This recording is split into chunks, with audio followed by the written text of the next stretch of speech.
Good morning. Just about to leave the hotel. It's later than I'd imagined. It's currently 10:30, so much later than I'd imagined, but there we go. So the plan is today to go to a place called Midelt, which is they said about 3.5 hours ride away, and then if I can go a bit further after that to Merzouga is the ultimate goal, but 300 miles on these sort of roads feels quite unlikely in a day, but I'm going to try it. But the goal today is Midelt would be great. That'd be like a sort of standard, sort of basic goal. If I could get to a place called Erfreda, then that would be really nice, but if I could be in Merzouga, that would be even better. So let's wait and see how that works. I know it's going to be a long ride, and I really wish I sort of got up and out and about early, but so anyway, let's get going and see how it works out. Someone's in there, thank you.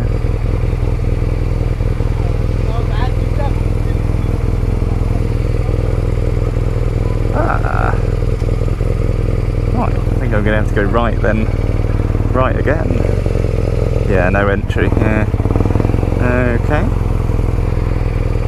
I basically need to go back on myself and be over in that direction. But there's another road apparently that lets you go sort of round the back of the city instead. Oh, terrible time to pick someone up. Come on.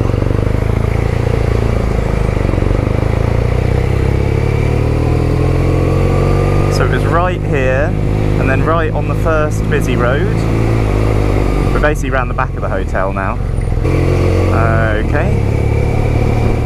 Right, and then hopefully there's a roundabout soon, and then that basically puts us going straight for a long time, and then eventually out of all this busyness.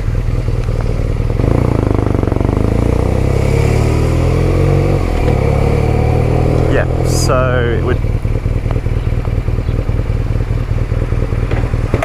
Oh. Embarrassment. Whoops.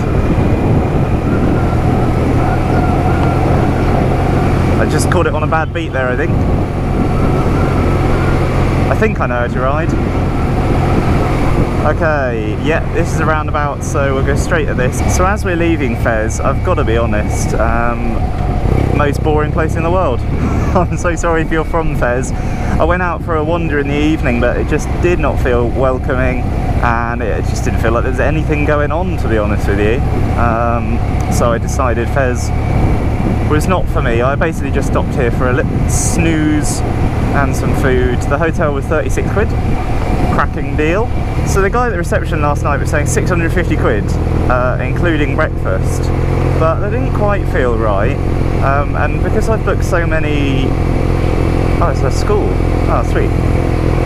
Because I've booked so many hotels over the years, you sort of get discounts and stuff. So I got it for 480. So I got it for 480 dirhams, which was about 35 quid. So I saved like a tenner.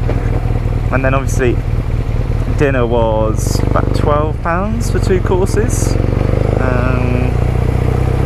So that worked out quite nicely, really. I'm going through money a bit quicker than I'd imagined, to be honest with you. I thought it'd be like ultra cheap, but I'm still in the tourist zones, so it's cheap in comparison to Europe. You know, I'm paying 30 something a night versus... Yeah, it's cheap in comparison to Europe. I'm paying, you know, 35 quid a night versus sort of 55, 60 quid a night. But my friend said that 2,000 dirhams would last me a very long time in Morocco, but I don't know where he's staying, but it's not really doing that.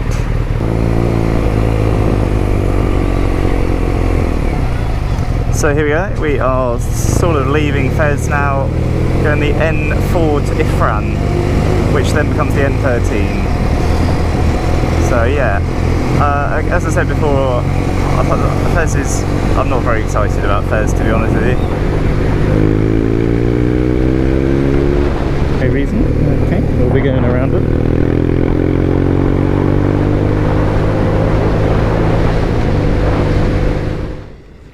Right, this is how I'm getting around it, if you're wondering. Oh, you're good at directions, aren't you? Not really. Yeah, perfect. That's what I was... Oh no. No, I need to get back on that road and carry on going straight. And at the roundabout I need to take... Oh, it's not a roundabout. Okay. Straight over the roundabout. Heading towards Sanhanja and Anuka. Sanhanja and Anuka. Right, Sanhanja and Anuka. So you'll see this quite a lot, especially in the busy towns. Get these police checkpoints, but I don't think they care.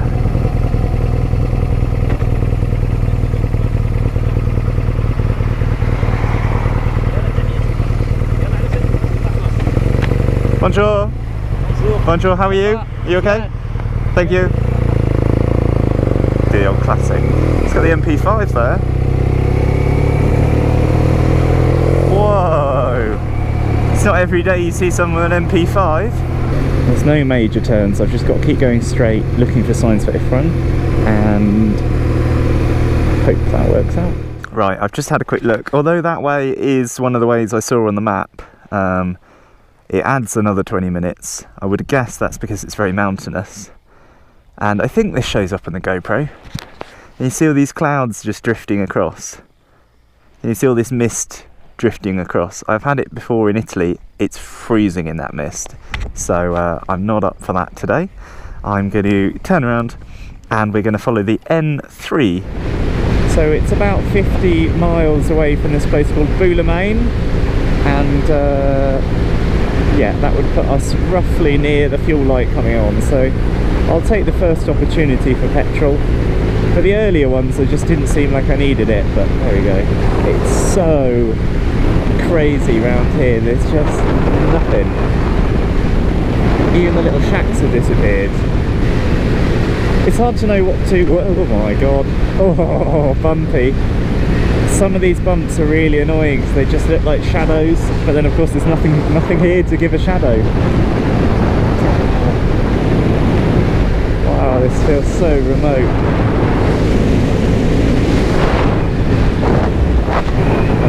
Right, we are pushing on to Boulemane.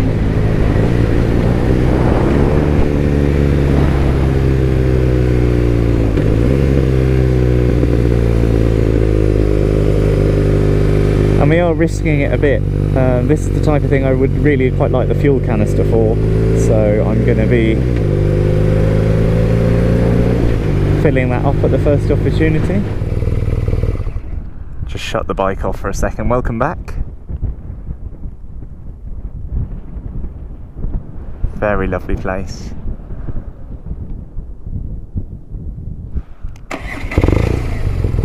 Here we are, just on the N3 heading towards Medelt. There was nobody around, and as now I've got the camera out, like 10 people have passed in the last minute, so it has been incredibly empty.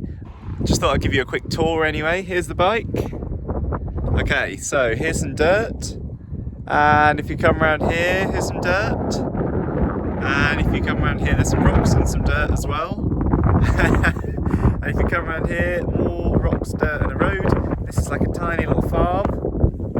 And just carrying on. Wow, this is remote. Sweet.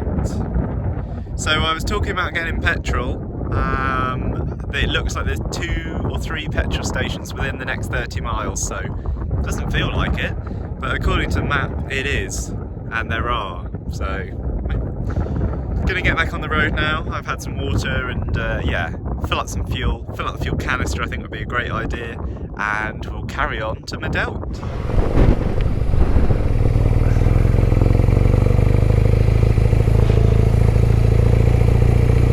Here we go, green oil. So annoying, this stupid thing. Should have parked further away. Right, normally someone comes over. Right.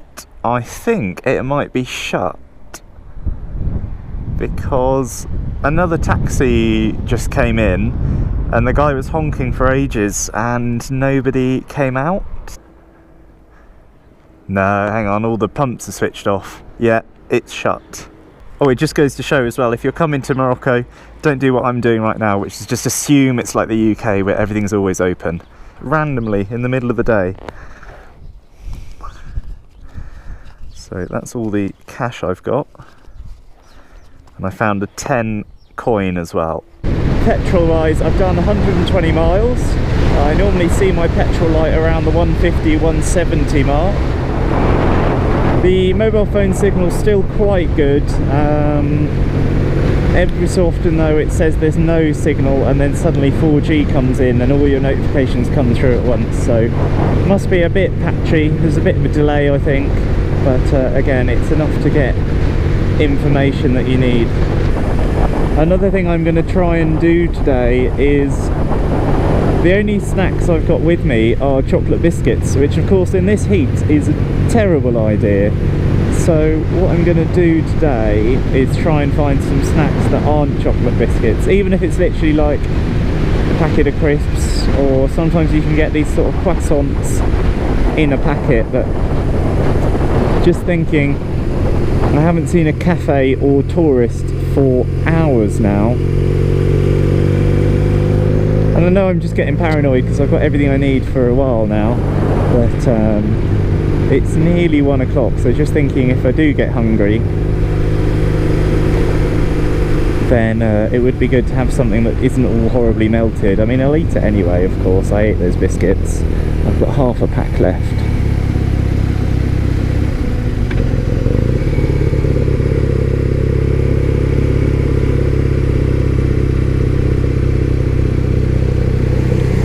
Just waiting for a better corner to overtake on. I'm not going to do it on this one because I can't see around it.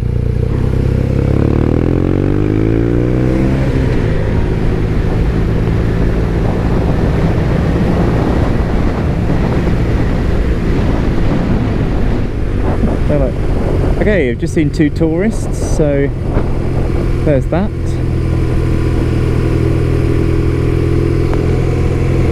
So in terms of what I carry on the bike, I've got the standard sort of puncture repair kit, I've got a first aid kit, just a basic one obviously, and then I've got like a tyre pump, sort of for me, sort of in case somebody else wants it, because if it's just me I can just use my air canisters, and I can just, I think it's 3 canisters per tyre.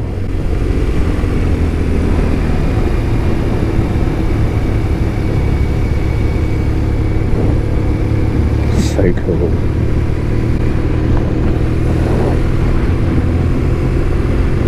Wow, an amazing gorge down there. Could spend all day stopping and getting photos, but I'm going to plough on because I think I've got enough photos of the dirt for now. So I thought I'd just touch briefly on sort of how I've packed my motorbike out. So I've got these 2 unit garage Atlas boxes on. These are the slim ones, I think the 37 and the 42. I just thought it was too much weight carrying the other ones. Anyway, in the left hand side one, I've got things like puncture repair kit, I've got a first aid kit, I've got a 12 volt pump, which will do car tyres as well as motorbike tyres, and then in the puncture repair kit I've got loads of compressed gas canisters, just little ones. So 3 of them will do a full 32 psi for the tyres, and I've probably got, I think I put about 9 in, so I would hope I could flag someone down and just quickly hook onto their battery to power up my pump. But if that doesn't work, then I could do that. And also, what I've realised with the battery on this bike, thanks to some very helpful comments on the YouTube channel in previous videos, as long as I can access the positive terminal on the battery, which you can on BMW sort of easily, in theory the whole rest of the bike is the negative point. So in theory I can make that work, but I don't really want to have to test it. I'm just carrying it in case I need it. And then at the back of that box I've got my fuel canister. It's a 1.5 litre fuel canister. It's called a Fuel Friend or a Fuel Buddy. I think they're called Fuel Friend. I've never heard of them before. Hey, yes, thank you, nice guy. I've never heard of them before, but on the ferry every Yamaha Tenere had at least 2 of them strapped to it, and it's a plastic, incredibly thick plastic bottle, made in Germany. I got them on eBay in lockdown. I think I paid about £7, but I think they're up at the 20 quid mark now. But they're made in Germany, they're called Fuel Friend, and they have a nice little mini ratchet strap point through them as well if you want to strap them to somewhere on your bike. But I'm quite happy with just one in the box. So this is the village town of Boulomane, or Boulomine. It's a bit busier than I'd imagined. A cash point would be great. That's a change exchange. Let's just stop here for a second. Parade cash, yes. Right, I'm going to try and get some cash out here. I'll see you soon. Right, I'm just going to pop in and try and get some cash out. I'll go back down the road, get some petrol, and then we'll carry on out of Boulomane. Great success in Union, so that could be why.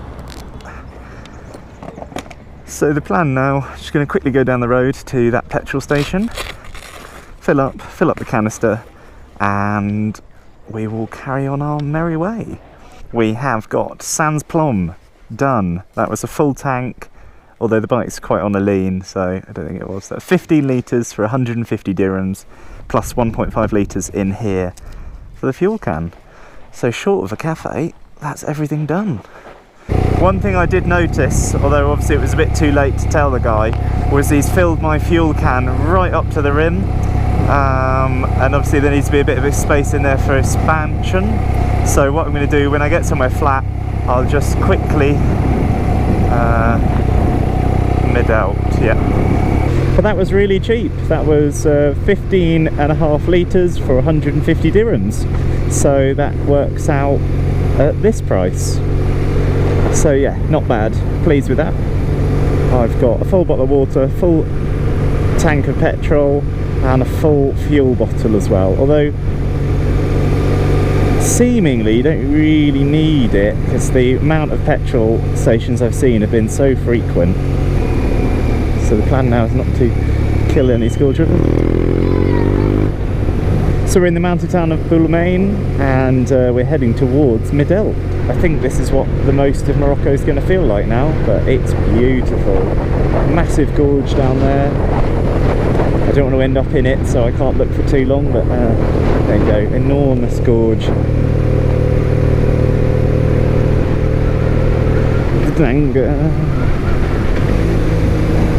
And if you're following along on the map, we're on the N3, just left Boulomane, heading towards Midelt. If I can be in Merzouga tonight, that'd be brilliant. If the roads continue to be this flowing, then I think that's possible. Let's have a look at the clock. Yeah, it's 1:15 now. If the roads continue to be this flowing, it would be really nice to be on the outskirts of Midel. If not, not the end of the world. I was just going to have a camel ride and a desert tent thing, but at the same time I don't want to miss out on all the other stuff or feel like I'm rushing all the other visits. So we'll see what it's like. You can go into the desert without a guide. It's just sandy hills basically, and you just keep your eyes on the village you came from, but it doesn't immediately get remote and scary. I heard you just stand on the first dune you can see and look back, and as long as you keep your eyes on the village, hopefully you won't get lost. So what I really need is like a roadside cafe, but again, I know it'll only be Pringles, but that would be great.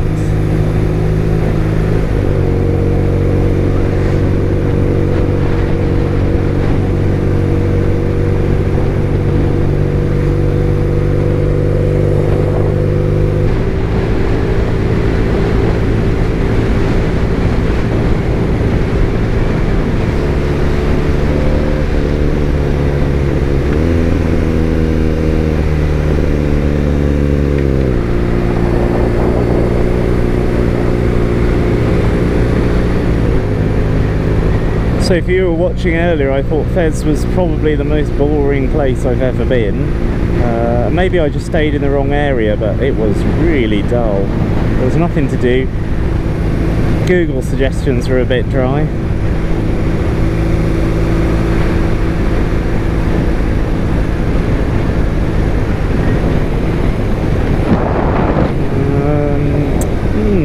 Interesting. There was a general shop there, and it had the Pepsi icon, which normally indicates there's some sort of corner shop. So I think I'm gonna turn around probably here. Yeah, I'm just gonna turn around here and just try that corner shop. I know he's not gonna have any good food.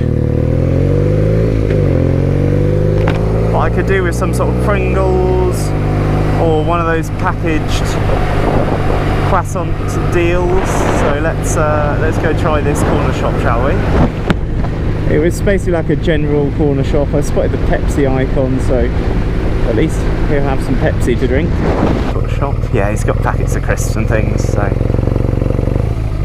let's find somewhere flat. Okie dokie, just stopped off. Yeah, turned out to be true. He had Coca-Cola, he had Pepsi also, and he had these sort of chocolate wafer things. So again, not really a sustainable lunch, but it's better than nothing. Oh, it's so hard not to keep stopping, because everywhere I see I want to get a photo with my bike, because it's all just so different. And I was not expecting the roads to be this fast flowing. I thought it'd be like the previous days where they were all a bit twisty and lots of stops and turns and things, but no, they've been just generally open and winding, and I thought there'd be a lot more mountain pass sort of thing. But currently it's all been pretty flat, to be honest with you.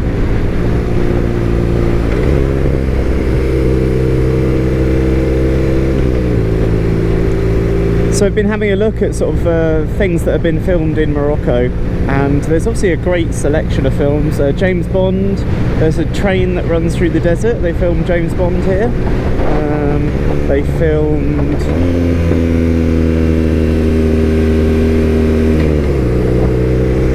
James Bond. They filmed in the 80s a horror film called The Hills Have Eyes. I think it's meant to be set in America, but they filmed bits of it here. It's surprised there's not more, to be honest with you, but it was quite a short research session, if I'm being honest.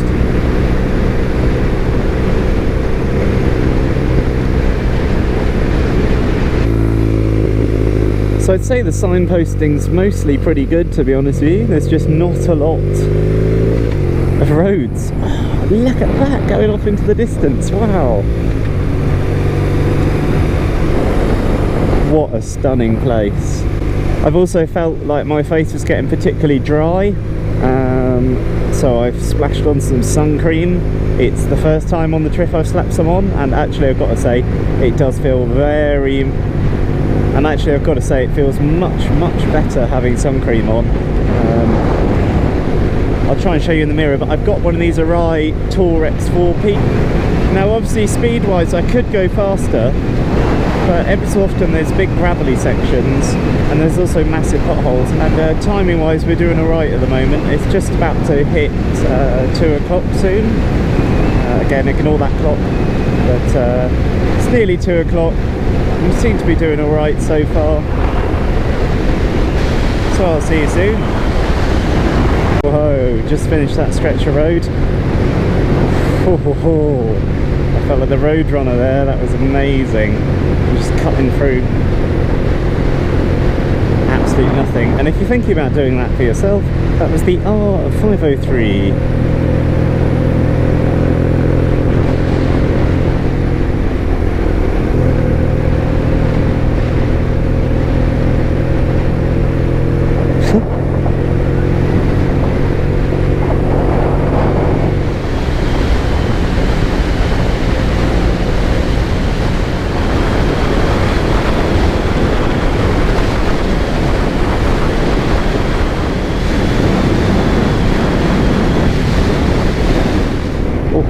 Junctions are weird, aren't they? I haven't seen one of these for a while.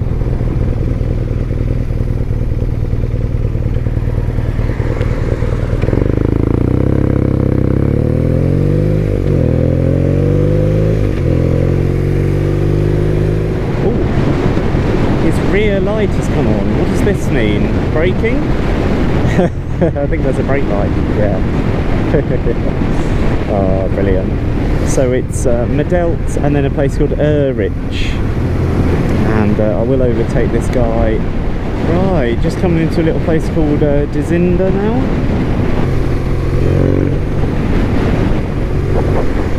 Now, I've heard about that. Some of the kids pretending to throw stones at you and stuff. But my family friend Matt, the cyclist, he actually did get stones winged at him. So, here we go. This one, N13 to Medelt. Why does this feel like I'm going to have to message Helmet Head later? It is possible a lot of these towns look the same, but this really looks like somewhere he was in his video.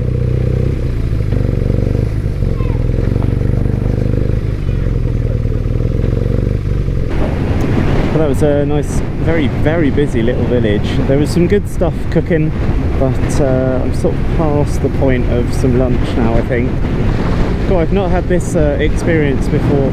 It's like being next to a radiator. The back of this boxer engine is just chumming out heat, and it's really lovely. I've got nice heated boots. It's not too bad. I can do this, let them cool down for a bit. Yeah, generally from what I've seen, any sort of flashing or waving means they know about the police. Yeah, lots of thumbs up from those guys. They know exactly what I'm saying. The police is ahead. It's pretty clear straight away.